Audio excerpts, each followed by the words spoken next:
Alirudi madarakani kwa kishindo, lakini sasa Rais Andry Rajoelina wa Madagascar yuko chini ya shinikizo kubwa kutoka kwa vijana wanaoandamana kufuatia kuzorota kwa huduma muhimu za umma. Tangu mwishoni mwa Septemba mwaka huu, maandamano makubwa yamezuka Antananarivo na miji mingine ya nchi hiyo. Vijana wanayoongoza wakidai huduma za kimsingi, uhakika wa upatikanaji wa nishati na maji safi, vitu ambavyo wengi huviona vya kawaida. Kutokana na shinikizo hilo, Septemba 29 mwaka huu, Rajoelina alivunja serikali yake inayoongozwa na Waziri Mkuu Christian Tse, akisema anaomba radhi ikiwa ahadi hazikutimizwa na kwamba yeye pia ameghadhabishwa. Lakini waandamanaji hawajaridhika na hatua hiyo na wamerudi tena barabarani kuendelea na maandamano wakimtaka rais pia ang'atuke. Na haya si madogo. Takriban watu 22 tayari wamepoteza maisha na zaidi ya 100 kujeruhiwa kulingana na shirika la Umoja Mataifa, ingawa serikali inapinga idadi hiyo. Waliojeruhiwa ni pamoja na waandamanaji waliokuwa karibu na waandamanaji, watu walionaswa kwenye mapigano au wakati wa uporaji. Kwa Rais Rajoelina, changamoto ni kubwa. Uhalali wake, imani na raia vijana na hata nguvu yake inategemea kujibu maandamano haya ipasavyo.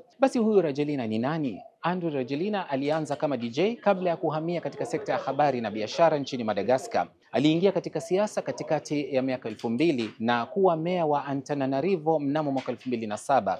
Mwaka 2009 akiwa na umri wa miaka 34 tu, alichukua madaraka baada ya mzozo wa kisiasa na kumfanya kuwa mmoja wa wakuu wa nchi vijana zaidi duniani. Rajoelina baadaye alijiuzulu, lakini akarudi kwenye siasa na mnamo mwaka 2019 akashinda tena urais. Iwapo upinzani utaungana, maandamano yakiendelea au kuongezeka, shinikizo kutoka kwa pande zote mbili za mitaani na za kisiasa zinaweza kulazimisha makubaliano makubwa au kutikisa usawa katika uchaguzi zijazo. Maji, umeme na utu, mahitaji yanayoonekana kuwa rahisi, lakini kwa Madagascar utekelezaji wao unaweza kuamua ni nani anayetawala na kwa jinsi gani.